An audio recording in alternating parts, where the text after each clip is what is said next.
안녕하세요. 친구가 되고 싶은 덤삼입니다. 평상시에 사람의 뇌는 평균적으로 10% 정도밖에 사용하지 않는다 하지요. 그렇다고 보면 진정 인간의 능력이 그 끝은 어디일까 한 번쯤 궁금해지기도 하고, 궁금해지기에 앞서서 역시 인간이란 참 위대한 존재가 아닌가도 싶어집니다. 내 생각이 어디에 있는가에 따라 세상을 달리 바라볼 수가 있고 살아가는 인생길을 바꿔 걸을 수도 있는 건데, 오늘 나는 뭔가 좀 생각을 하며 살고는 있는 건지 모르겠습니다. 독일의 철학자인 쇼펜하우어는 인생을 불행하고 비참하게 바라보는 염세주의자이지만 말년에는 낙천주의자처럼 자신의 삶에 만족하고 소파에 편히 앉아 종말을 맞이했다 하지 않습니까? 모든 생각의 차이는 불과 종이 한 장 차이 아닌가 싶어집니다.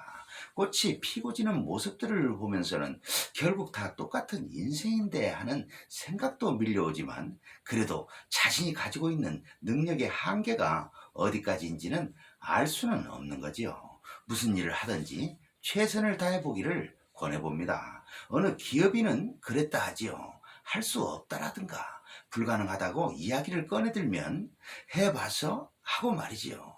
그렇습니다. 인생도 사업도 그러하듯이 무슨 일을 만나든지 피하지 말고 해보는 겁니다.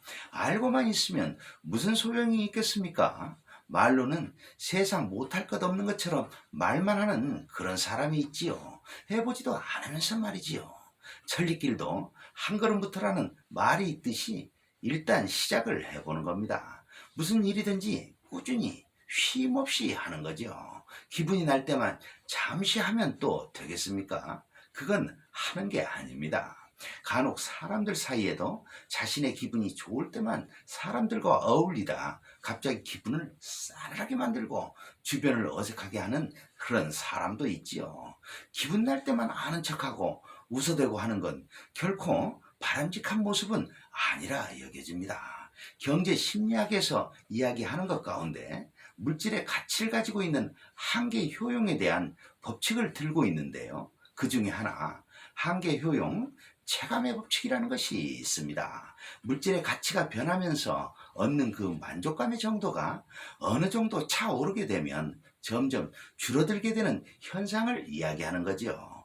예를 한번 들어볼까요? 맛있는 바나나가 주렁주렁 달려있을 때 첫 번째 먹는 바나나는 참 맛있을 겁니다. 그 다음에 것도 그럭저럭 먹을만 하고요. 그러나 그 한계가 좀 넘어설수록 맛의 느낌이 첫 번째와 똑같을까요?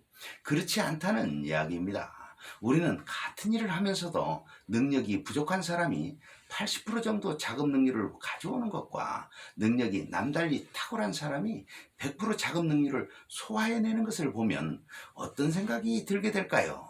능력이 탁월한 사람은 100% 자금 능률을 보이면서도 그리 힘들이지 않고 천천히 해냈을지 모릅니다. 이와 반대로 능력이 부족한 사람은 80% 정도 자금 능률을 해냈지만 힘에 부쳐 땀 흘리며 해대지 않았겠습니까? 능력이 탁월한 사람이 좀 부족한 사람을 보듬어가며 해나갈 수 있는 그런 분위기는 정말 불가능한 것인지, 어렵지만 해낼 수 있는 거 아닌가 조심스럽게 접근해 봅니다. 물질의 가치가 변하면서 얻는 그 만족도의 정도가 균등하게 자리를 잡고 있을 때 그것을 한계 효용 균등의 법칙이라고 이야기하지요. 서로 부족하다 싶으면 보듬어가면서 채워주고 살아갈 수 있다면 참 좋겠습니다. 프랑스의 철학자 데카르트는 나는 생각한다, 그러므로 나는 존재한다라고 했지요. 하루를 시작하는 생각을 어떻게 하는가에 따라 그 종이 한 장의 차이가 인생을 크게 달라지게 할 수 있습니다. 오늘도 승리되는 하루 되기를 응원합니다. 감사합니다.